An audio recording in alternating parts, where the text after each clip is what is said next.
Ya,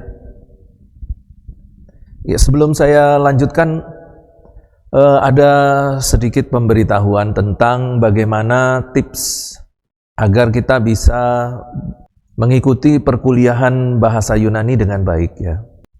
Bahasa Yunani ini adalah bahasa kuno, boleh dikatakan bahasa kuno yang sampai zaman modern ini masih dipertahankan sebagai bahasa negara untuk negara Yunani.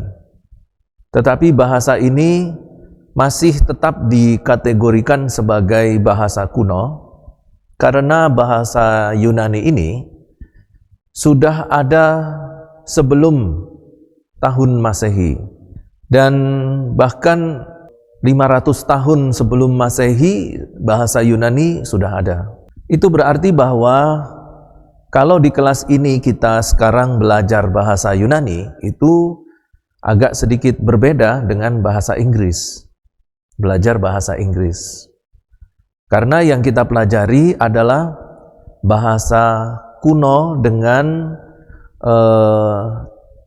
tipe tulisan yang memang agak sedikit berbeda dengan huruf-huruf alfabet yang selama ini banyak dipakai oleh negara-negara di dunia ini ya. Jadi salah satu tips sederhana belajar bahasa Yunani adalah selalu mempelajarinya setiap hari. Ya, semakin sering kita belajar bahasa Yunani, sekalipun ini adalah termasuk bahasa kuno dan bahasa yang unik, tetapi kita tetap akan bisa memahami, mengetahui, dan menguasainya kalau kita belajar tiap hari. Itu yang pertama. Yang kedua, belajar bahasa Yunani ini adalah belajar yang membutuhkan tutorial, yang membutuhkan mentor, yang membutuhkan pembimbing. Sangat sedikit sekali orang Indonesia yang mampu belajar bahasa Yunani secara mandiri atau autodidak. Ya, ada juga yang bisa belajar bahasa Yunani dengan autodidak, ada. Tapi tidak banyak. Nah, yang paling mudah belajar bahasa Yunani itu adalah dengan dibimbing oleh mentor ya, atau pembimbing. Itu berarti belajar bahasa Yunani itu agak berbeda dengan belajar kristologi atau teologi tentang Kristus.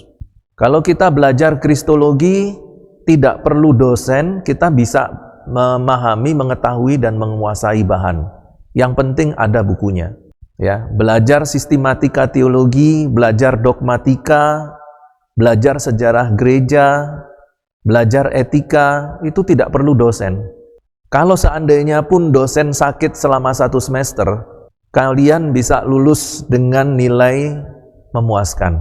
Karena kalian bisa baca, bisa belajar sendiri. Tetapi untuk bahasa Yunani, itu rasanya sulit bisa belajar sendiri. Harus dibimbing. Itu berarti bahwa belajar bahasa Yunani itu membutuhkan disiplin yang cukup tinggi untuk hadir di kelas. Saya jamin 99,9% yang jarang masuk kelas bahasa Yunani itu pasti tidak akan menguasai bahasa Yunani. Karena saya mengajar bahasa Yunani ini, pengalaman saya baru 27 tahun. Jadi saya selama 27 tahun itu menilai, melihat mahasiswa seperti apa yang bisa, mahasiswa yang seperti apa yang nggak bisa. Ya, rata-rata mahasiswa yang jarang masuk kelas itu biasanya nggak bisa. Yang masuk kelas saja, itu kalau tidak mengikuti dan tidak menyimak dengan baik dari awal sampai akhir perkuliahan, jam perkuliahan, dia akan kehilangan tutor, ya, tutoringnya itu kehilangan itu. Kesempatan dibimbing itu kehilangan dia. Akhirnya dia mengalami kesulitan. Karena dia mengalami kesulitan dan bahasa Yunani ini setiap minggunya ganti materi, bertambah materi, akhirnya kesulitan yang dia dapatkan di pertemuan yang kedua belum belum terselesaikan, sudah masuk materi pertemuan yang ketiga. Semakin sulit. Pertemuan ketiga dia tidak mengikuti karena dia tidak memahami pertemuan yang kedua. Masuk pertemuan yang keempat, semakin sulit dia. Akhirnya dia tertinggal begitu banyak. Dan karena sudah tertinggal begitu banyak, dia stres, belajar sendiri juga nggak mengerti. Banyak buku-buku tata bahasa Yunani yang berbahasa Inggris, dia juga nggak paham. Akhirnya dia menjadi mahasiswa yang hanya sekedar hadir, tetapi tidak mengerti, tidak mengikuti apa-apa. Dia memang coba untuk jadi mahasiswa yang taat, mencoba memahami apa yang dikatakan dosen. Tapi karena dia sudah tertinggal begitu jauh dan tidak mengerti begitu banyak, walaupun dia menyimak dan mendengarkan dosen, dia tetap tidak mengerti. Jadi saran saya, sesibuk apapun kita, khusus untuk bahasa Ibrani, bahasa Yunani, yaitu bahasa-bahasa kuno, ya, itu kalau bisa masuk kelas. Ya, kalau saudara tidak ingin masuk kelas, ya itu hak kalian, ya kan? Kalaupun dihitung untung ruginya, ya rugi kalian. Saya tidak mengalami kerugian apa-apa kalau mahasiswa tidak masuk. Dan itu juga tidak mengurangi berkat Tuhan, tidak menghilangkan keselamatan saya. Jadi saya tidak rugi apa-apa. Nah, yang rugi mahasiswa. Nanti kalau jadi gembala, khotbahnya adalah khotbah yang dipersiapkan tanpa bahasa Yunani. Dan saya jamin 100% khotbah yang dipersiapkan tanpa bahasa Yunani itu pasti salah tafsir. Ya, salah tafsirnya mungkin tidak sampai 50% ya. 2%, 3%, 5%. Bahkan kalau saya dengarkan khotbah pendeta-pendeta senior, bahkan pendeta yang sudah bergelar MTH dan DTH, masih ketemu saya kesalahan-kesalahan khotbahnya. Nah, waktu saya mendengarkan khotbah yang seperti ini, langsung saya katakan, oh ini persiapan tidak pakai bahasa Yunani ini orang. Ketahuan. Dari isi khotbahnya saja itu sudah ketahuan. Mereka tidak belajar bahasa tidak mengkhotbahkan, tidak mempersiapkan khotbah dengan bahasa Yunani. Misalnya saja, dengan perkataan Tuhan Yesus, "Aku mengutus kamu seperti domba ke tengah-tengah serigala." Ya, kalau ada pendeta berkhotbah seperti itu, dengan tidak memberikan keterangan apa-apa, khotbahnya sudah salah. Iya. Kenapa? Karena yang dimaksudkan Tuhan itu domba itu bukan tunggal, tetapi domba itu dalam bentuk jamak. Jadi kalau Tuhan mengatakan domba-domba itu harus cerdik seperti ular dan tulus seperti merpati, berarti berarti yang Tuhan nasihatkan adalah sebuah tim anak-anak Tuhan, sebuah tim murid-murid Yesus yang harus cerdik dan tulus. Jadi kecerdikan dan ketulusan yang dimaksudkan Tuhan di ayat ini itu bukan saja untuk pribadi, tetapi yang dimaksudkan Tuhan adalah satu kelompok orang Kristen yang sehati sepikir, cerdik seperti ular. Jadi ini yang cerdik ini tim, bukan pribadi. Kalau ada pendeta yang mengatakan bahwa kalau ada pendeta yang mengkhotbahkan bagian ini tidak menyinggung tim, tidak menyinggung kelompok, itu sudah jelas salah khotbahnya. Tidak seperti yang dimau oleh Tuhan Yesus. Ya, kalau Tuhan Yesus mengatakan A, lalu kita mengkhotbahkan B, berarti kan bukan firman Tuhan. Ya toh? Yang dikhotbahkan itu hanya apa? Norma Kristen. Norma Kristen, bukan firman Tuhan. Ya, ini kalau saya secara kritis ya menyampaikan hal ini. Ya, dosen aja keliru, apalagi mahasiswa kalau disuruh khotbah, jadwal khotbah belepotan ya. Ya, karena saya di sini dosen tamu, jadi saya tidak terlalu banyak ngomong, tidak terlalu banyak mengkritik khotbah mahasiswa. Tapi kalau saya di Jember, saya apalagi jabatannya sebagai wakil ketua bidang akademis, Jadi kalau saya lihat mahasiswa khotbah keliru, langsung saya panggil, khotbahmu itu salah itu. Itu kalau khotbah salah, hati-hati itu kalau saudara ditunjuk sebagai penutup khotbah, doa penutup khotbah. Khotbahnya salah, kamu berdoa begini, Tuhan Yesus, terima kasih Tuhan untuk firman-Mu yang memberkati. Oh, firman yang memberkati, khotbah salah kok memberkati. Kalau misalnya saya ini sebagai mahasiswa teologi, saya sebagai mahasiswa teologi di zaman modern, di zaman corona, yang saya harus mencari, yang saya membutuhkan sinyal. Kalau di rumah saya sinyalnya kurang, saya akan pergi ke warung kopi yang punya wifi dengan sinyal kuat, supaya saya tidak ketinggalan kelas khususnya bahasa Yunani. Kalau saya kerja, saya akan minta cuti, entah gimana caranya. Ya, kalau kita tahu bahwa bahasa Yunani itu harus membutuhkan tutoring ya, mentoring.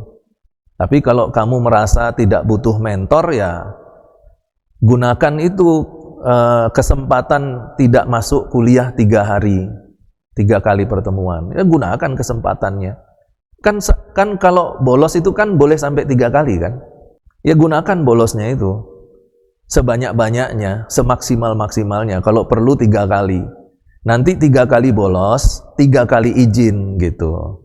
Kalau izin kan tidak dihitung. Lalu 3 kali sakit, jadi sudah 9 kali. Nah, itu bagus itu, mantap itu. Ya. Jadi sekarang kita akan belajar huruf. Nah, kamu bisa perhatikan materi atau bisa lihat di monitor di sini. Saya akan tampilkan beberapa huruf. Kita akan mempelajarinya bersama-sama. Lalu setelah belajar mengenalnya, kita belajar menulisnya. Kalau ada mahasiswa yang sudah memahami atau pernah belajar bahasa Yunani, ya tinggal mengikuti saja. Karena saya pernah mendapatkan mahasiswa yang sudah belajar dulu terlebih dahulu gitu. Nah, karena dia sudah belajar terlebih dulu, akhirnya dia banyak cerewet. Banyak cerewet di kelas. Ingin menunjukkan bahwa dia sudah belajar dan sudah mengerti gitu. Ya, nanti kalau mau menunjukkan kepandaiannya, pada saat nanti saya tanya gitu. Nanti dijawab pertanyaan saya. Tapi kalau pada saat saya mengajar, ya tidak usah tunjukkan kepandaianmu. Ya, dengan rendah hati dengarkan gitu ya. Nanti setelah diberikan kesempatan bertanya atau ada muncul pertanyaan, baru tunjukkan kepandaianmu gitu. Nah, ini saya tidak tahu ini kalau Anda menggunakan HP, tentu tulisannya sangat kecil ya. Tapi kalau Anda menggunakan laptop ya atau televisi sebagai monitornya, mungkin jauh lebih besar. Kalau di STT lain, kebanyakan sudah masuk ke dalam kelas. Jadi nanti di kelas itu tetap online, ya, tetap online, tetapi online-nya itu di dalam kelas bersama-sama gitu. Jadi mahasiswa ya seperti kuliah biasa, dengan baju rapi, dengan semua peraturan-peraturan STT, tapi di dalam kelas. Nah, nanti menggunakan LCD proyektor dan online di dalam kelas gitu. Ya, tapi setiap STT memang beda-beda ya. Nah, kalau online di dalam kelas menggunakan LCD proyektor, tentu apa yang ditampilkan oleh pengajar dan pendidik itu bisa lebih jelas nampak. Nah, ini memang agak sedikit terlambat ya, karena pada saat materi ditampilkan, ya tidak semua bisa menyimak materinya. Ya. Akhirnya hanya sekedar membayangkan ya. Nah, kalau cuma sekedar membayangkan memang tidak maksimal untuk mendapatkan dan menguasai materi. Ya, diharapkan dengan ada waktu-waktu belajar mandiri, mahasiswa punya inisiatif untuk mempelajari lagi apa yang sudah didapatkan di kuliah. Kalau kita perhatikan bahwa di dalam abjad bahasa Yunani yang kita kenal sekarang ini, itu terdiri dari 24 huruf. Kalau huruf alfabet itu kan 26 ya. Nah, sebenarnya ada beberapa huruf Yunani yang lain, tetapi huruf-huruf itu sudah tidak dipergunakan lagi ya. Nah, yang dipergunakan ini yang 26, 24. Ya, hanya seperti inilah bisa dibesarkan. Kalau saya besarkan fontnya, nanti beberapa bagian itu akan hancur ya, karena pengaturan marginnya. Jadi untuk 24 huruf ini yang dipakai memang bentuknya lain daripada huruf-huruf Latin ya, yang kita pakai dalam bahasa Indonesia. Tetapi memang ada beberapa yang mirip-mirip ya, mirip-mirip bahkan ada yang sama. Nah, jadi sekarang kita melihat di bagian tabel ini. Nah, di tabel ini ada pembagian kolom. Yang pertama kolom huruf besar, kemudian ada kolom huruf kecil. Jadi ini huruf-huruf besar bahasa huruf dari bahasa Yunani ya. Dan ini huruf kecilnya. Lalu nama hurufnya. Misalnya saja untuk yang pertama itu nama hurufnya alfa. Lalu di sini adalah pengucapannya. Jadi namanya alfa, pengucapannya alfah gitu. Nah, kemudian kolom yang keempat itu adalah kolom transliterasi. Yang dimaksudkan transliterasi itu adalah aktivitas mengubah bentuk, mengubah penulisan huruf bahasa Yunani ke dalam penulisan huruf Latin atau alfabet. Jadi kalau alfa, huruf kecilnya seperti ini, itu nanti dalam huruf Latin itu tulisannya seperti apa, begitu. Lalu pengucapannya, seperti misalnya A itu bunyi A-nya itu seperti kalau kita mengucapkan sebuah kata seperti kata gitu, atau ini saya ganti mata. Nah, ya, jadi mengucapkan seperti dalam huruf dalam kata mata. Sedikit informasi untuk pengucapan atau bunyi. Misalnya saja baris yang pertama untuk huruf yang pertama alfa. Di sini memang pengucapannya adalah ahlfah gitu. Tetapi kita tidak harus mengikuti pengucapan atau bunyi seperti yang ada pada kolom ini. Karena ini adalah pengucapan atau bunyi yang disuarakan dengan lidah orang yang berbahasa Inggris. Jadi untuk orang yang berbahasa Inggris memang membacanya harus seperti ini. Nah, tapi karena kita ini orang Indonesia, kita bisa saja atau diperbolehkan mengucapkan dengan seperti yang kita baca pada nama huruf. Jadi kalau nama hurufnya alpa, ya kita katakan alpa, atau alpa atau alpa. Kalau Anda misalnya lebih senang ke Inggris-Inggrisan gitu ya, ke barat-baratan, ya pakai pengucapan yang kedua, ahlfah. Kemudian ini beta, jadi pengucapannya beitah gitu. Tapi kalau Anda hanya mengatakan beta juga nggak masalah ya, karena kita orang Indonesia. Nah, kemudian untuk transliterasi, biasanya nanti dalam transliterasi ini digunakan untuk penulisan karya-karya ilmiah teologis ya. Jadi untuk menggantikan pengetikan menggunakan font atau abjad Yunani, ya, kita bisa menggunakan font atau abjad Latin ya, huruf Latin, tapi dengan peraturan transliterasi seperti yang ada di kolom ini. Nah, untuk pengucapannya itu nanti bermanfaat atau berguna untuk membaca kalimat-kalimat bahasa Yunani atau kata bahasa Yunani, atau membaca Alkitab bahasa Yunani. Ya, jadi dalam mengucapkannya tidak salah.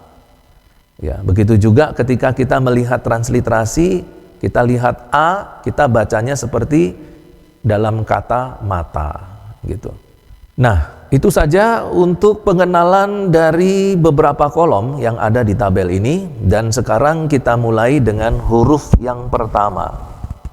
Biasanya kalau di kelas saya selalu minta mahasiswa mengikuti ya, mengikuti apa yang saya ucapkan. Tetapi karena kita ini online, jadi Anda mungkin mengucapkannya dalam hati ya, atau mengucapkannya dengan bibir tapi dengan volume yang pelan.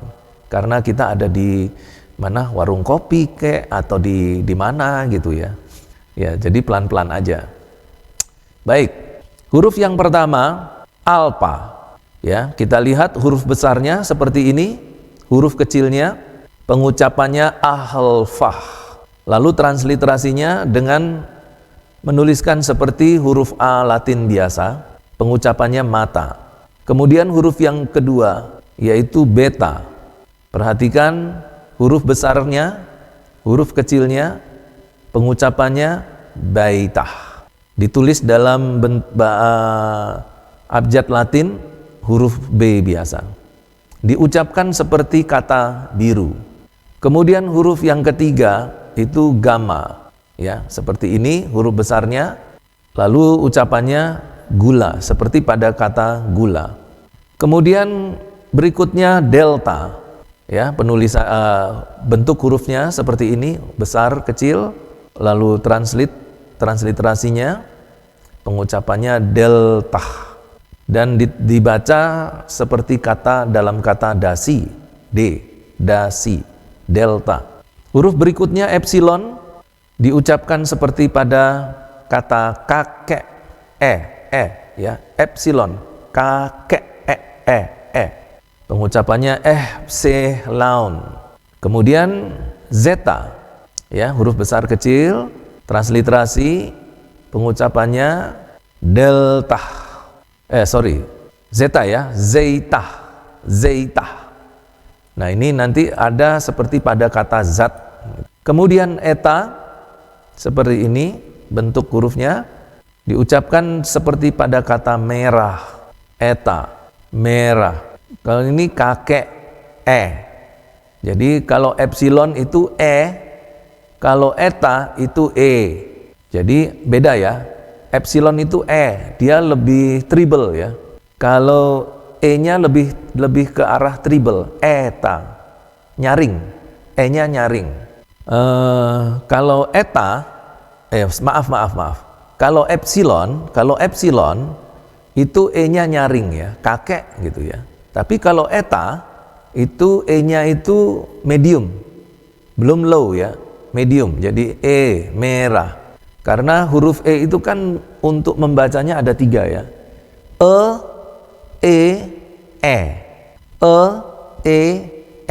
Ya. Jadi kalau epsilon itu yang nyaring, kakek.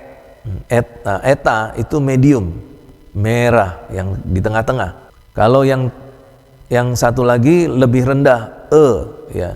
Misalnya emak. Ya, emak itu ya seperti kita mengatakan emak itu. Ya. Lalu huruf berikutnya teta. Ya, ini teta. Nah, penulisannya itu dengan double huruf, yaitu huruf T dan H. T. Itu untuk teta. Kemudian iota itu dibacanya yiotah. Ya, ditulis seperti huruf I, seperti terdapat pada kata ibu. Lalu kappa seperti ini, tulisannya ditulis seperti K, seperti huruf K, seperti terdapat pada kata kuda. Kemudian berikutnya lambda. Lambda ditulis dalam bentuk huruf L, seperti pada kata lagu. Membacanya lahmdah, yaitu membaca nama dari lambda. Kemudian huruf berikutnya mu. Jadi kalau membacanya seperti ada W di belakangnya, mu. Ya, bentuknya seperti ini, ditulis sebagai M dalam transliterasi dan terdapat seperti pada kata madu. Lalu berikutnya nu. Ya, bentuk hurufnya bahasa Yunaninya seperti ini. Lalu terdapat seperti dalam kata huruf N pada huruf-huruf Latin, dan ada seperti pada kata nada. Setelah nu, si. Ya, huruf besarnya perhatikan, huruf kecilnya, Lalu penulisannya seperti ini dalam bahasa huruf Latin. Jadi bisa ditulis dalam seperti menulis huruf X atau dengan vokal rangkap, yaitu konsonan rangkap, yaitu konsonan K dan S. Ya, seperti kalau ditemukan dalam kata relax. Yang berikutnya Omikron, pembacaannya Omikron. Ditransliterasikan sebagai huruf O, terdapat seperti pada kata boros. Lalu pi, ya, pi bentuk huruf besar kecilnya, perhatikan transliterasinya huruf P seperti pada kata puasa. Ro, perhatikan huruf besar dan huruf kecilnya, pembacaannya hero, hero. Ya, transliterasinya seperti huruf R, terdapat seperti pada kata ramah. Kemudian yang berikutnya sigma. Perhatikan huruf besar kecilnya, ya, dibaca sigmah seperti pada kata S dalam transliterasi dan seperti pada pengucapan kata sabar dalam bahasa Indonesia. Setelah sigma, tau. Perhatikan huruf T besar kecilnya, pembacaannya sama, tau. Transliterasinya seperti huruf T, seperti pada kata tabah dalam mengucapkan bahasa Indonesia. Lalu upsilon. Nah, perhatikan huruf besarnya seperti huruf Y dan U-nya sama seperti U bahasa Indonesia. Lalu pembacaannya upsilon. Ya. Tapi Anda juga tetap diperbolehkan membacanya sebagai upsilon. Dan terjemahan transliterasinya yaitu Y dan U, ya, Y dan U. Kalau kita ucapkan dalam bahasa Indonesia seperti bisu. Lalu huruf berikutnya adalah pi. Perhatikan huruf besar kecilnya, ya, kita membacanya V. Lalu transliterasinya adalah F dan double konsonan atau konsonan ganda PH. Dan terdapat seperti pada kata filsafat atau filsafat. Kemudian huruf berikutnya setelah pi adalah hi. Perhatikan huruf besar kecilnya dibaca hei, ditransliterasikan dengan konsonan ganda CH atau KH. Jadi CH atau KH seperti terdapat pada kata khotbah. Lalu psi, perhatikan huruf besar kecilnya dibaca psi dan transliterasinya seperti pada konsonan ganda PS, dan kita bisa temukan seperti pada kata psikologi, ya, PS, psikologi. Dan yang terakhir adalah omega. Perhatikan huruf besar kecilnya, lalu pembacaannya oh my god. Tapi jangan salah ya, ini bukan oh my god, bukan ya, ini oh my god. Omega. Dan kita bisa menemukannya, mengucapkannya dalam bahasa Indonesia seperti pada kata dosa. Sa, dosa, dosa. Oh my god. Jadi di sini ada dua O ya. Yang pertama adalah omikron. Omikron seperti pada kata boros. Yang satu O. Omega. Yang satu omikron. Jadi untuk omikron dia lebih triple O-nya ya. Omikron. Nah, sedangkan untuk omega itu O-nya itu lebih bass ya. Omega. Ya, jadi inilah 24 huruf bahasa Yunani. Dan sekarang kita masuk kepada penulisannya. Perhatikan, nah untuk masuk dalam belajar menulis huruf Yunani, nah saya mengajak Anda untuk menyiapkan kertas dan pensil atau ballpoint, terserah. Saran saya adalah kertas yang bergaris. Ada mahasiswa yang menggunakan A4 ya, kertas A4 untuk menulis catatan-catatan kuliah, itu ya boleh saja. Tapi untuk melatih penulisan dalam huruf-huruf bahasa Yunani itu nanti membutuhkan garis-garis penolong. Nah, jadi kalau kertasnya itu tidak ada garisnya kan Anda kerepotan nanti untuk menggambar garis ini. Nah, kalau sudah siap semua alat-alat tulisnya, kita mulai dengan huruf alfa. Perhatikan gambarnya. Di sini ada 3 garis penolong. Nah, jadi dari 3 garis penolong inilah nanti semua aturan penulisan huruf Yunani diberlakukan. Nah, saya ajak Anda perhatikan dulu. Di sini ada garis atas. Di sini ada 3 garis ya, garis atas, garis tengah, kemudian ada garis bawah. Huruf yang pertama yaitu alfa, huruf besarnya itu kita awali dari garis bawah, melewati garis tengah, ujungnya sampai di garis atas, baru turun lagi. Seperti membuat huruf A besar dalam bahasa Indonesia. Iya, iya. Nah, kemudian untuk alfa kecil, dia tidak boleh melewati garis tengah. Alfa kecil tidak boleh melewati garis tengah. Dia mulai penulisannya dari garis tengah ke bawah. Gitu. Oke, saya ajak Anda untuk ke papan tulis. Nah, kalau kita lihat di papan tulis ini, untuk menuliskan huruf alfa, untuk huruf besarnya, kita mulai dari garis penolong yang paling bawah. Ya, kita bikin seperti huruf A bahasa Indonesia. Tapi kalau huruf itu adalah huruf alfa kecil, kita mulai dari garis penolong yang di tengah, lalu membuat seperti lingkaran, kemudian kita tutup di garis bawah. Ini ya, alfa. Nah, untuk melatih menulis bahasa Yunani, kalau bisa, itu melatihnya lebih banyak huruf kecil ya, daripada huruf besar. Nah, karena ini kita sudah masuk dalam latihan penulisan, maka ada tugas yang harus kamu kerjakan sebagai PR. Tugasnya adalah, bisa dilihat ya, papan tulisnya ya. Ya, kalau yang pakai laptop bisa lihat. Kalau yang tidak pakai laptop yang agak kecil. Tidak apa-apa, nanti ini yang saya tulis di papan tulis, saya usahakan semuanya bisa di screenshot ya. Supaya nanti bisa dibaca lagi setelah kuliah selesai. Nah, tugasnya adalah mahasiswa itu menulis huruf alfa, setiap huruf, mahasiswa menulis setiap huruf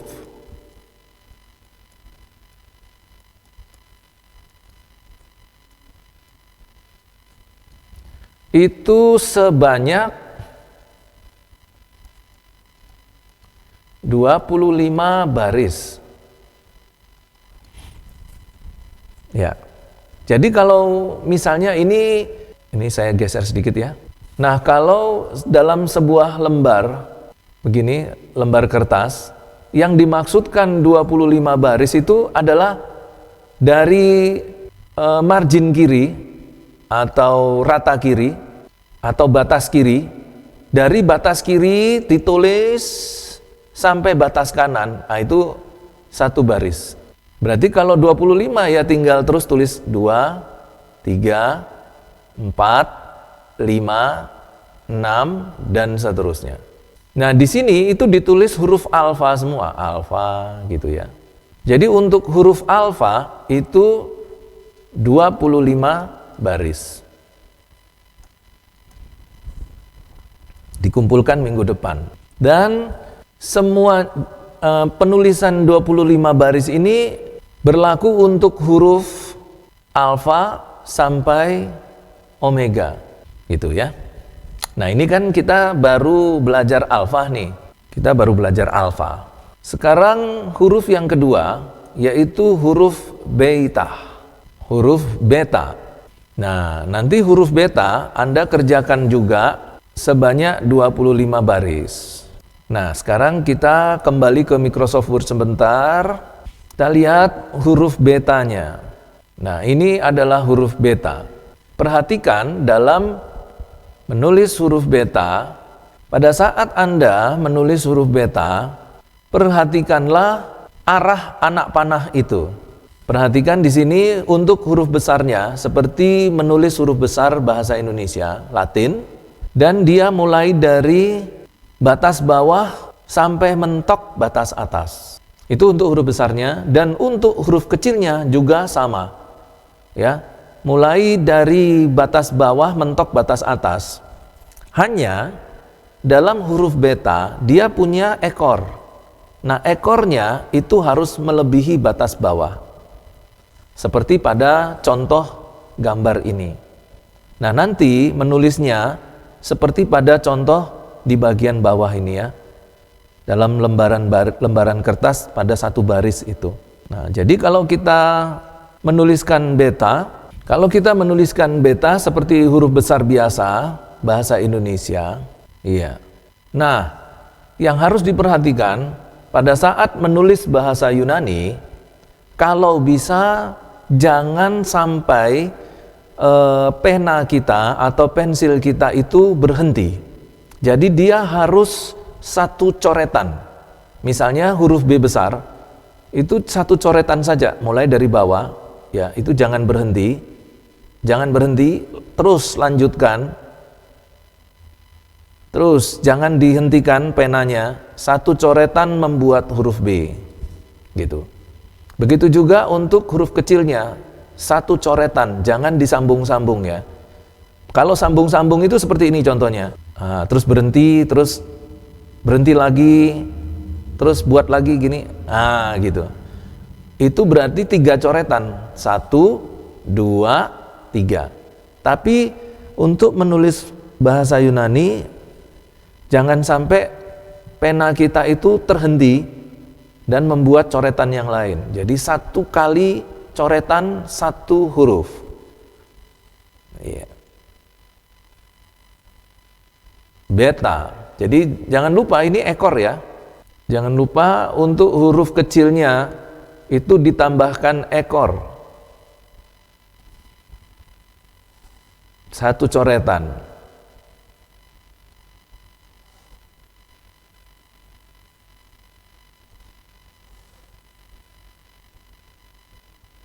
Ya, begitu. Itu untuk huruf B, beta. Kemudian huruf yang berikutnya adalah huruf ketiga, yaitu gamma. Huruf ketiga, gamma. Perhatikan dari gambarnya, coretan untuk huruf besarnya mulai dari garis atas, lalu membuat sudut 90 derajat ke bawah. Berhenti di garis bawah. Ya, itu untuk huruf besarnya, gamma. Untuk huruf kecilnya, mulai dari garis tengah, lalu membuat seperti pita, ditarik kembali lagi ke garis tengah. Pada saat sampai di garis bawah, lebihkan sedikit untuk pita yang bawah. Itu gamma, ya. Nah, kalau kita lihat di papan tulis, kita coba tulis gamma dari atas, ya, membuat sudut 90 derajat. Gamma itu untuk huruf besarnya. Untuk huruf kecilnya seperti membuat pita, mulai dari garis tengah, lewatkan garis bawah, tarik kembali ke garis tengah.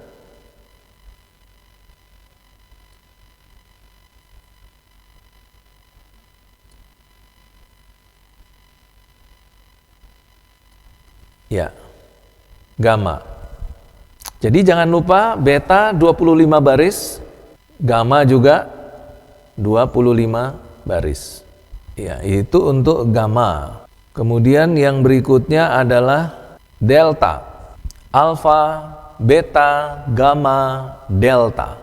Ya, untuk delta, perhatikan cara penulisan huruf besarnya. Kita mulai dari garis batas bawah ke kiri, lalu seperti membuat segitiga. Jadi segitiga yang kita buat itu adalah huruf besar dari huruf delta. Lalu untuk membuat delta huruf kecil, kita mulai dari garis atas, kemudian turun seperti membuat angka 8, atau seperti menulis huruf D dalam bahasa Indonesia, tetapi lebih banyak melengkung semua, ya, bukan D yang tegak, ya. Jadi D-nya huruf kecil itu D-nya melengkung. Jangan D seperti bahasa Indonesia. Nah, jadi kalau kita lihat di menulisnya di papan tulis, ini huruf delta, garis bawah ke kiri, naik ke atas membuat segitiga. Ya, delta. Lalu menulis huruf kecilnya, jangan lupa, dia jangan membuat seperti huruf D bahasa Indonesia gini.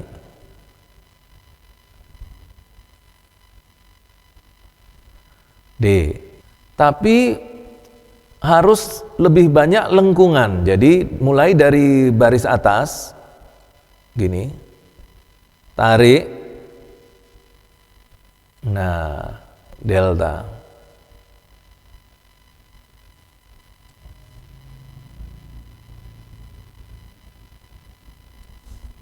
Nah, ini maksudnya ini penulisan yang salah, nah ini penulisan yang benar. Itu huruf yang keempat, alfa, beta, gamma, delta. Berikutnya adalah epsilon. Untuk huruf epsilon, perhatikan dalam penulisan huruf besarnya seperti membuat huruf E dalam bahasa Indonesia, mulai dari garis atas lalu lanjutkan ke bawah. Untuk membuat huruf kecilnya, perhatikan seperti membuat huruf E dalam bahasa Indonesia, ya. Tetapi E yang untuk menulis huruf E besar dalam bahasa Indonesia, tapi banyak melengkung gitu. Mari kita lihat cara menulisnya di papan tulis. Jadi ini untuk menulis epsilon seperti ini. Gitu. Pak, saya enggak mau dari atas, Pak. Saya mau dari bawah, misalnya begini.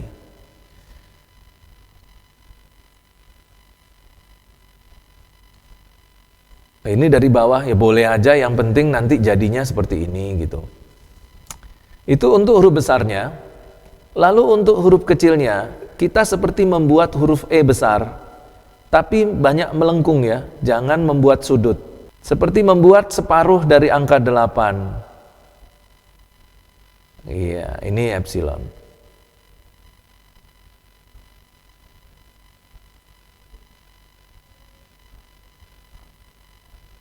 Seperti tiga terbalik ya Pak? Iya, seperti angka 3 terbalik. Ya, seperti angka 3 yang terbalik. Itu epsilon. Nah, kemudian yang berikutnya adalah zeta. Alfa, beta, gamma, delta, epsilon, zeta. Nah, untuk menulis huruf besar zeta, itu seperti huruf Z bahasa Indonesia, penuh mulai dari garis batas atas sampai garis batas bawah. Dan untuk menulis huruf zeta kecil, perhatikan anak panah. Dia mulai dari garis batas atas, buat seperti pita kecil, lalu buat huruf seperti huruf L, lalu beri dia ekor. Zeta.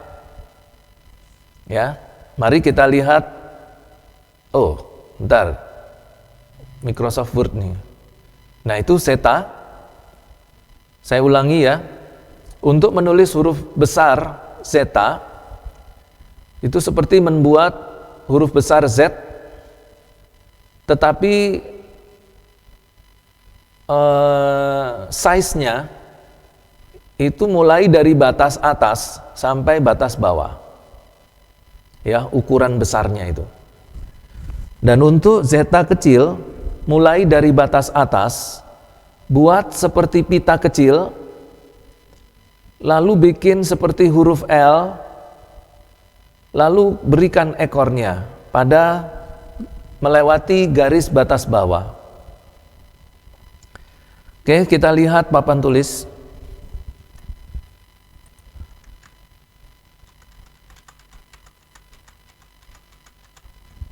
huruf zeta seperti bikin huruf Z bahasa Indonesia. Ini huruf besarnya.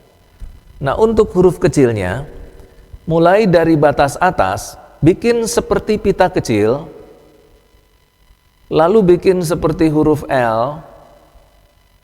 Setelah huruf L-nya jadi, tambahkan ekor.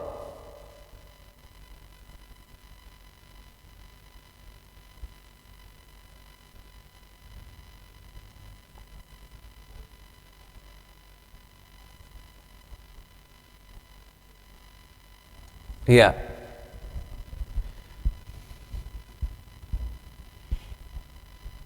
Nah, itu huruf zeta kecil.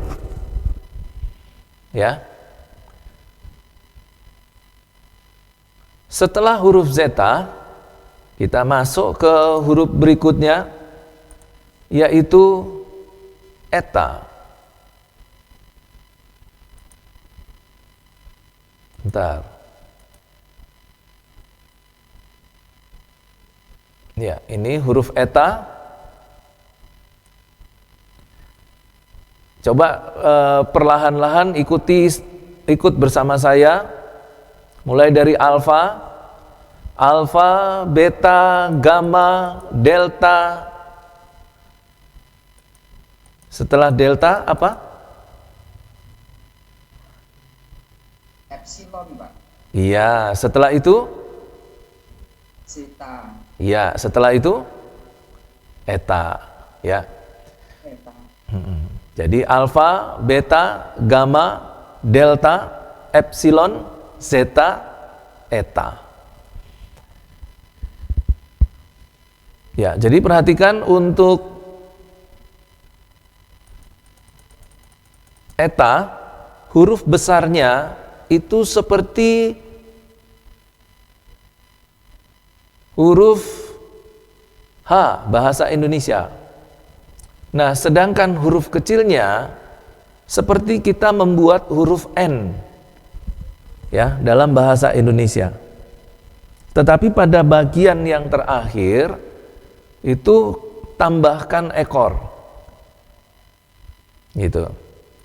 Nah, sekarang kita coba lihat di papan tulis lagi. Untuk penulisan eta,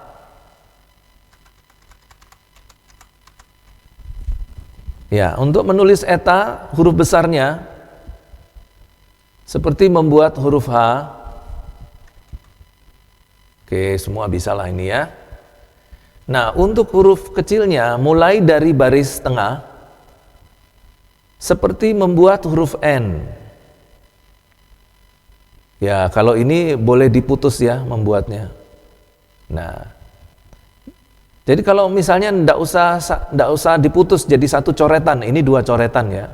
Kalau satu coretan Pak, ya begini. Gitu. Ya, tapi kebanyakan orang untuk kerapihan dia membuat eta itu dengan dua kali coretan ya. Ini coretan yang pertama, lalu coretan yang kedua. Coretan yang pertama, coretan kedua.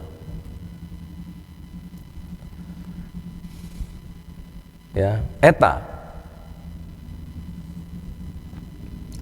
Setelah eta, kita dapatkan huruf berikutnya yaitu teta.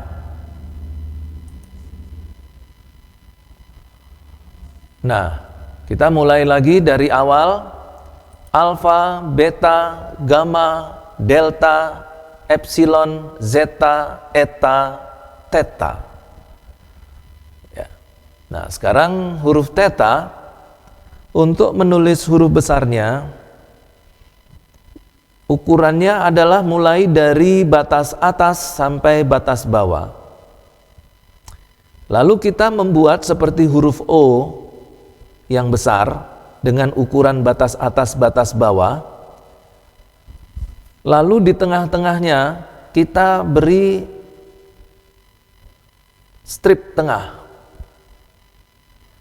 atau kita seperti membuat tanda dilarang masuk. Tapi perhatikan bahwa strip yang di tengah itu tidak boleh mengenai huruf atau coretan O yang di sisi-sisinya. Jadi harus terputus nih ya. Jangan disambung. Strip di tengahnya itu jangan disambung. Kalau untuk membuat huruf kecilnya, itu seperti kita membuat huruf O tapi lebih oval, lalu strip di tengahnya itu sambung ya, terhubung dengan garis kiri dan kanan. Kita lihat papan tulis.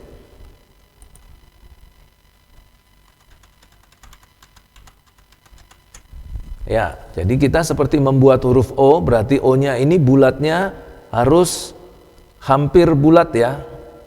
Hampir bulat. Gitu.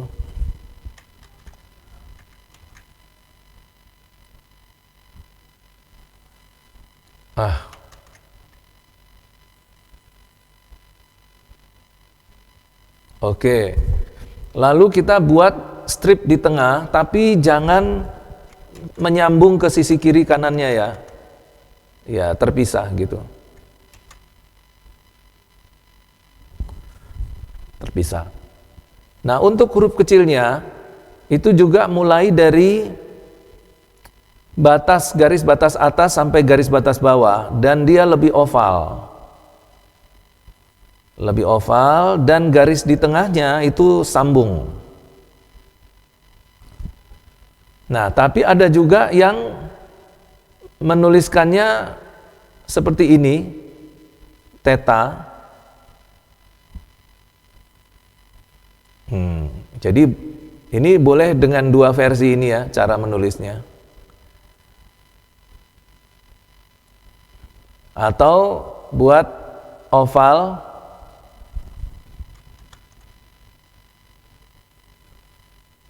terus kasih garis tengah, gitu. Theta.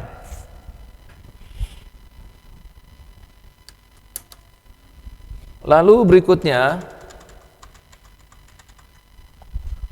adalah huruf iota.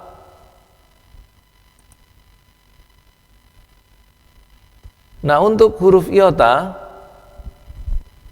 itu sama seperti menulis huruf I dalam bahasa Indonesia.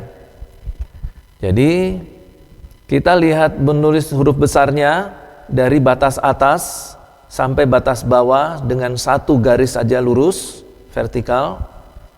Lalu huruf I kecilnya, iota kecil, itu dari batas garis tengah ke bawah. Seperti garis vertikal juga tapi lebih pendek dia. Ya. Dan ini adalah cara penulisan yang paling gampang ya. Jadi I begini. Maaf. Ya, jadi kita tulisnya seperti huruf I besar. Ya, kalau huruf I besar itu biasanya seperti angka Romawi, Anda kasih garis begini ya. Tapi di dalam bahasa Yunani jangan dikasih garis horizontal di ujung-ujungnya, jangan ya. Biasa saja satu garis gitu aja. Lalu yang berikutnya, huruf I yang berikutnya itu buat seperti lengkungan kecil.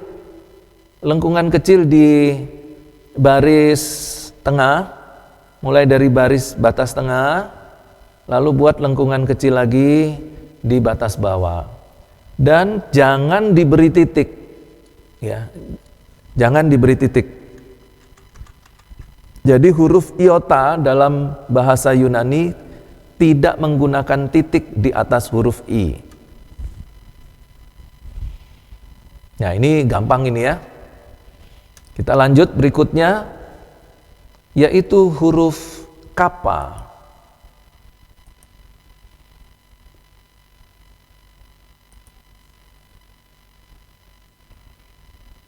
Kita sudah belajar sampai ke huruf yang ke-10 ya.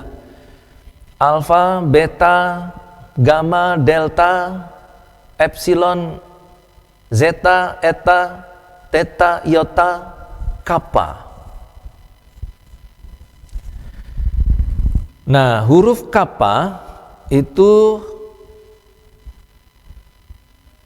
tidak sulit karena menulis huruf besarnya sama seperti huruf K dalam bahasa Indonesia, mulai dari batas atas sampai batas bawah. Itu huruf besarnya. Kemudian huruf kappa yang kecil, ya, huruf kappa yang kecil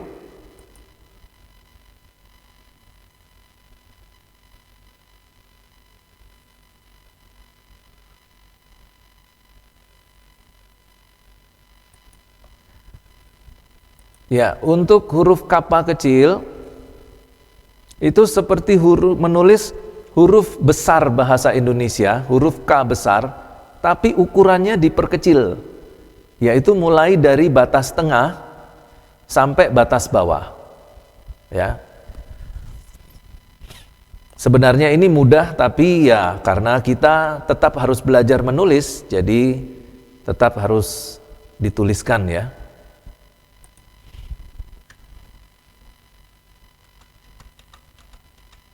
Ya, jadi kalau mau menulis kappa, huruf besarnya seperti huruf K besar, tapi kita mulai dari batas atas sampai batas bawah. Kalau huruf kecilnya juga sama seperti menulis huruf besar K, huruf K besar, cuman ukurannya lebih kecil, yaitu mulai dari batas tengah sampai batas bawah. Iya, ini kappa. Ya. Ya, ini mudah ya. Berikutnya adalah lambda.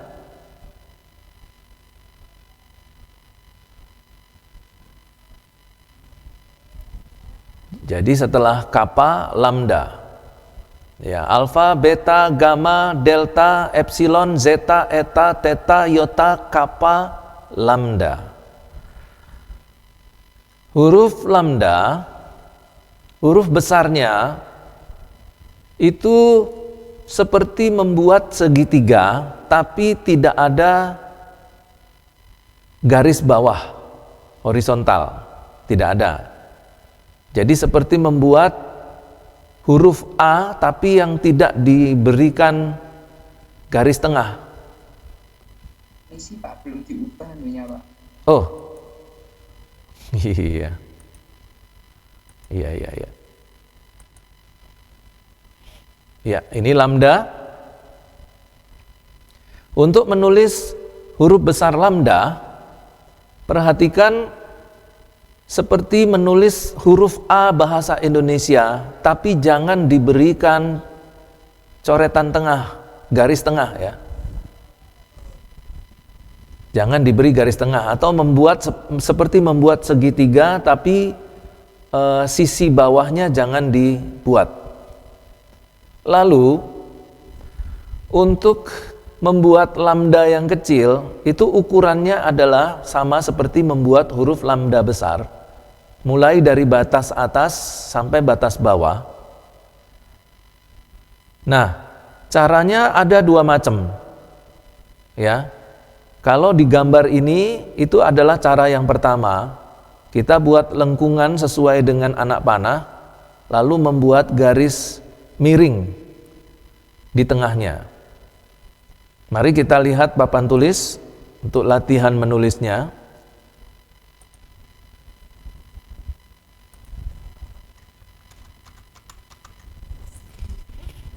Jadi untuk menulis lambda itu seperti membuat huruf A, jangan dikasih garis tengah. Ya. Lalu untuk membuat lambda kecil ada dua cara. Cara yang pertama itu dengan melengkungkan dulu, membuat lengkungan seperti ini. Baru kita tarik garis di tengahnya. Gitu. Ya.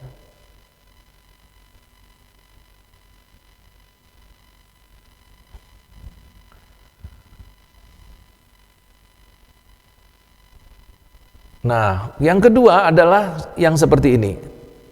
Kita buat lengkungan dari garis atas sampai garis batas bawah. Lalu kita buat garis miring di tengah-tengahnya. Jadi ada dua cara ya. Cara yang pertama begini. Cara yang kedua begini. Ya, sama saja. Silahkan pilih yang paling enak Anda menulis yang mana dengan cara yang mana. Itu lambda. Setelah lambda, kita lanjutkan dengan mu. Ini adalah huruf yang ke-12, M.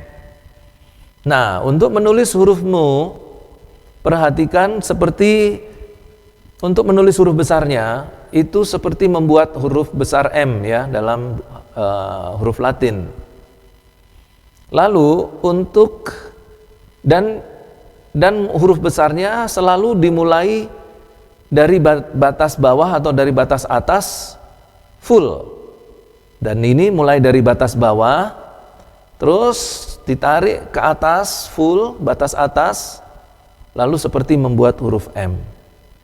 Nah, untuk huruf mu kecil, kita seperti membuat huruf U. Ya, seperti membuat huruf U dalam bahasa Indonesia, cuman diberi ekor di bagian awal dan akhirnya. Ya, mari kita lihat papan tulis.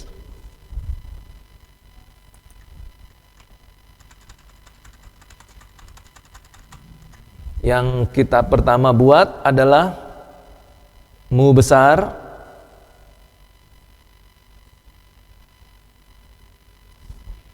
kemudian yang buat kita mu kecil, beri ekor sedikit dan melewati garis batas bawah, kemudian seperti bikin U, lalu bikin ekor sedikit, nah gitu. Jadi ini seperti menulis huruf U tegak bersambung ya, cuman ada ekornya sedikit. Iya.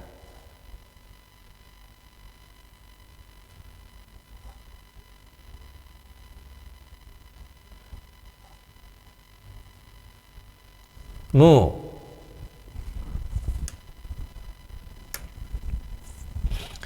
Setelah mu, kita lanjut dengan huruf berikutnya, yaitu nu.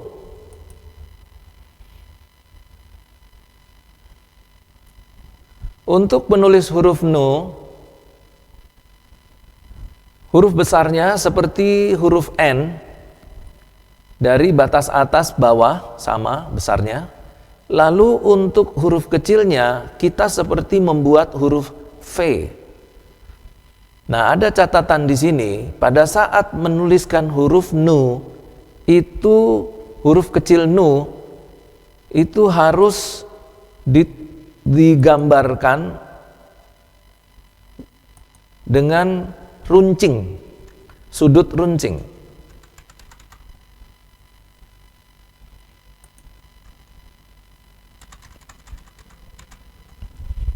Ya.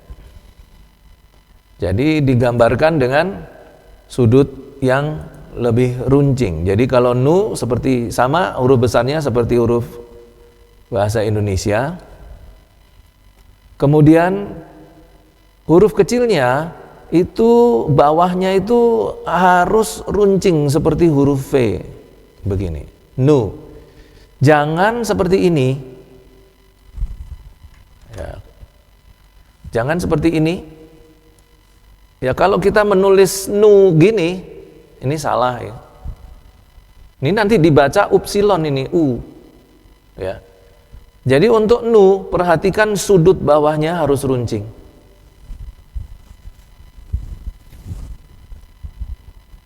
Nu.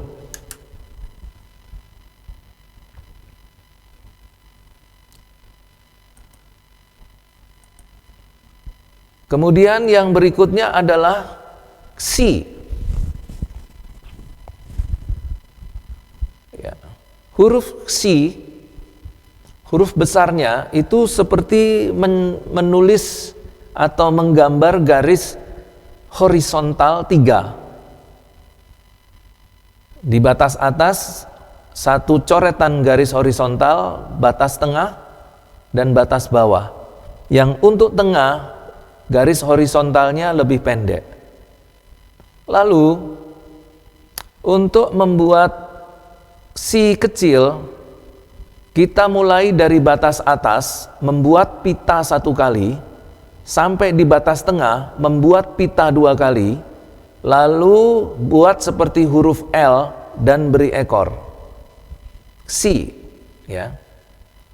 Kita coba lihat di papan tulis.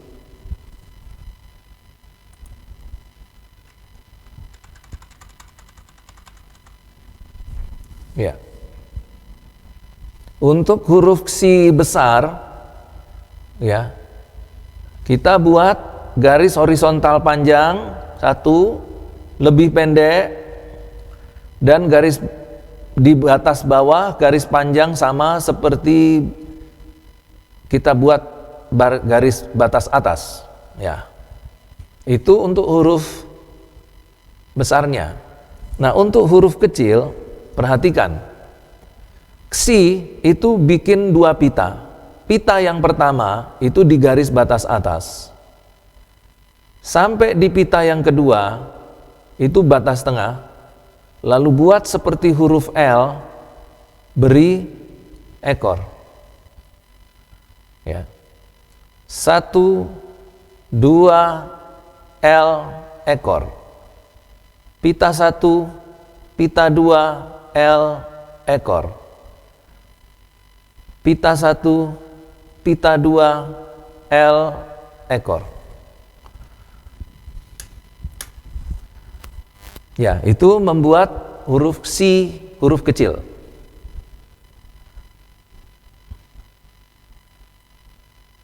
Kemudian huruf yang berikutnya, yaitu Omikron. Ini paling gampang dari semua yang gampang, ya, karena seperti membuat huruf O saja, ya, bulatan, ya. Jadi untuk Omikron huruf besar, mulai dari batas atas sampai batas bawah, buat lingkaran O. Ya, lingkaran besar, lingkaran besar, lingkaran besar, lingkaran besar itu. Nah, kemudian untuk Omikron kecilnya, itu membuat huruf O, tapi ukurannya lebih kecil, mulai dari batas tengah sampai batas bawah. Ya, itu Omikron. Oke, untuk ini bisa latihan sendiri, ya, semua pasti bisa. Lalu yang berikutnya adalah huruf Pi. Oh, maaf. Tadi itu Omikron tadi begini, ya. Nah, ini, ya, Omikron. Huruf besarnya seperti huruf O bahasa Indonesia, sama juga huruf kecilnya, cuma ukurannya, ya. Untuk Omikron huruf besar itu memenuhi batas atas, batas bawah. Untuk ukuran Omikron yang kecil memenuhi batas tengah sampai batas bawah, garis batas bawah. Itu Omikron, ya. Ya, ini pasti bisa ini, ya, nggak usah ditulis di papan tulis, ya. Kemudian huruf Pi. Untuk huruf Pi kita buat seperti menggambar pintu, atau orang Jawa bilang bisa juga seperti menggambar dingklik, gitu, ya, tempat duduk kecil itu, ya, untuk ibu-ibu masak di dapur. Nah, jadi seperti membuat pintu, gitu, ya. Nah, mulai dari batas atas buat garis horizontal, lalu membuat garis berikutnya vertikal sampai batas bawah di sisi kiri kanannya. Nah, untuk huruf kecilnya sama cara membuatnya, cuman ukurannya lebih kecil, ya. Yaitu kalau untuk huruf kecilnya ukurannya mulai dari batas tengah. Ya, mari kita lihat di papan tulis.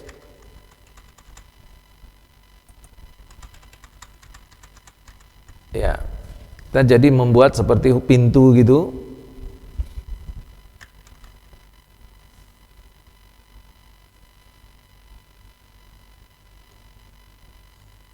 Ya, ini yang huruf besarnya. Ini kurang panjang ya, sedikit. Nah, gitu. Huruf kecilnya mulai dari batas tengah. Pi. Iya. Udah, gitu aja. Ya, mudah ya. Pi. Setelah pi, huruf berikutnya adalah ro.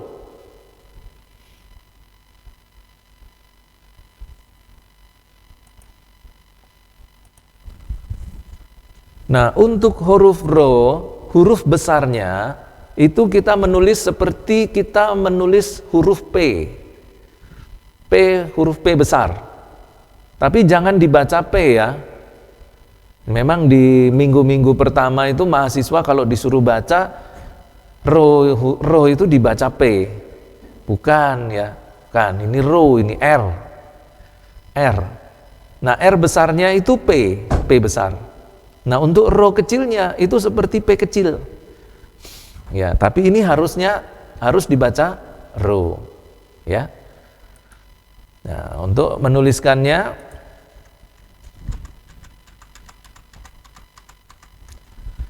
jadi seperti membuat huruf P, kalau bisa satu oretan ya, satu coretan ya. P. Begitu juga untuk huruf ro. Jangan lupa huruf ro dia menggunakan ekor. Ya. Ekor dari melewati batas bawah, kita bikin ekor, terus lalu bikin seperti huruf P. Satu oretan ya. Ro.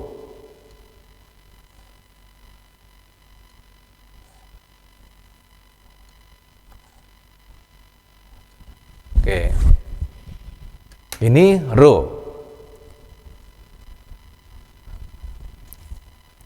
Kemudian setelah ro, huruf berikutnya adalah huruf sigma. Nah, untuk huruf sigma itu huruf besarnya itu seperti membuat huruf M yang diputar kurang lebih 25 derajat ya. Diputar separuh ya. Diputar seperempat. M yang diputar seperempat.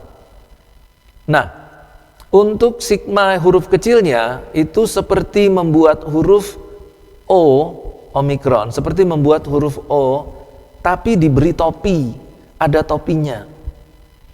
Ya. Lalu penulisan sigma yang ketiga, yaitu seperti huruf S kita.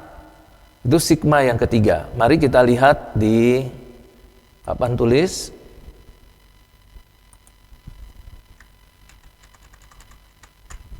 Ya, jadi untuk sigma seperti membuat huruf M yang terbalik, ya, itu untuk huruf besarnya.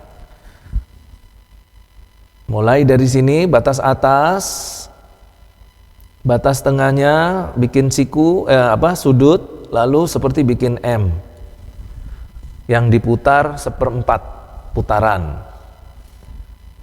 Ya, mulai dari sini ya. Kemudian untuk membuat sigma huruf kecil, ya, untuk membuat sigma huruf kecil kita membuat seperti huruf O tapi diberi topi. Jadi buat dulu garis lurus, garis horizontal sedikit di batas tengah, lalu bikin huruf O. Nah, gitu. Jadi bikin topinya dulu, lalu bikin huruf O-nya. Bikin topi, bikin huruf O-nya. Sigma. Nah, untuk sigma yang kedua, seperti penulisan sigma yang ketiga, itu kita menulis seperti menulis S bahasa Indonesia. Cuman, lengkungan S yang pertama itu lebih besar. Jadi bikin S, lengkungannya lebih besar, lalu S yang bawah itu lebih kecil. Nah, gitu.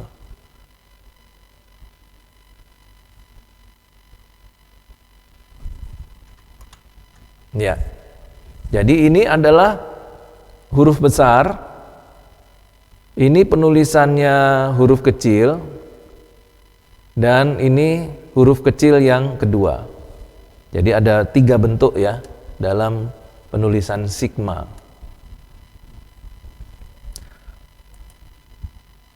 Kemudian setelah sigma adalah tau.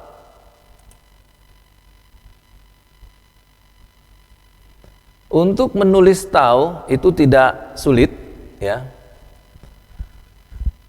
Karena seperti kita menulis huruf T. Tau.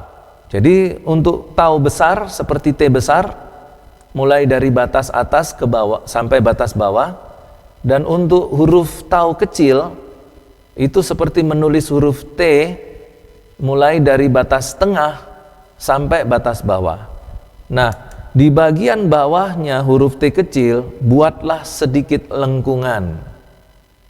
Mari kita lihat di papan tulis.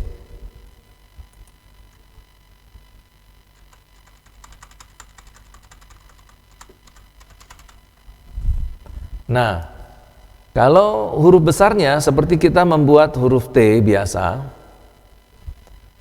untuk huruf kecilnya juga seperti membuat huruf T besar, tapi ukurannya lebih kecil, mulai dari garis tengah, seperti bikin huruf T besar, tapi nanti pada bagian bawah lengkungkan sedikit. Nah, gitu. Ya, dilengkungkan sedikit. Ini T kecil. Ya. Tau.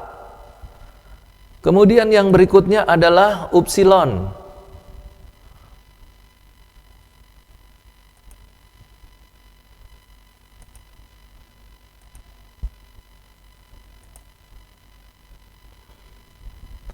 Nah, untuk upsilon, huruf besarnya seperti kita membuat huruf Y. Huruf Y besar dalam bahasa Indonesia.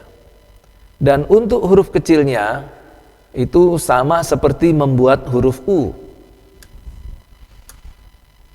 dalam bahasa Indonesia. Nah, untuk U jangan dibuat sudut ya. Yang dibuat seperti sudut, yang dibuat sudut hanya itu huruf Nu. Ya. Mari kita lihat upsilon seperti membuat huruf Y.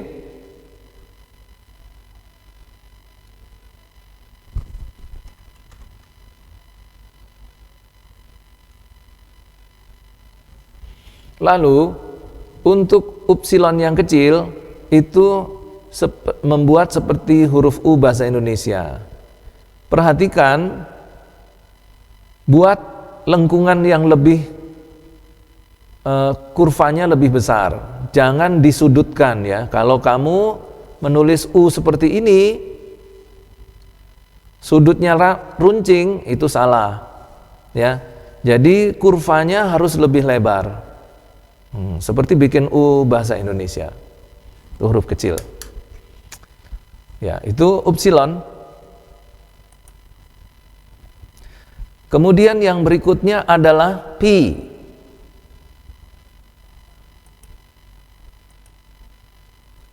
Huruf pi, aduh, sudah habis ya waktunya ya.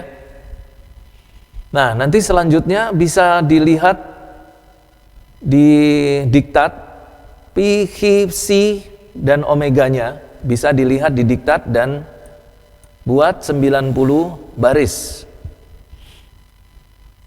Baik. Seperti itu cara penulisan huruf-huruf dalam bahasa Yunani. Ada 24 huruf. Dan untuk pekerjaan rumahnya, buatlah semua huruf itu masing-masing 25 baris. dan nanti minggu depan dikumpulkan. Ya, bagaimana cara mengumpulkannya? Kamu kumpulkan, kamu foto hasil yang kamu buat, beri nama setiap lembarnya, kamu foto, lalu kamu upload di jangan di WA saya ya, tapi upload di email ya. Nanti alamat emailnya ini saya kasih alamat email untuk pengumpulan tugas.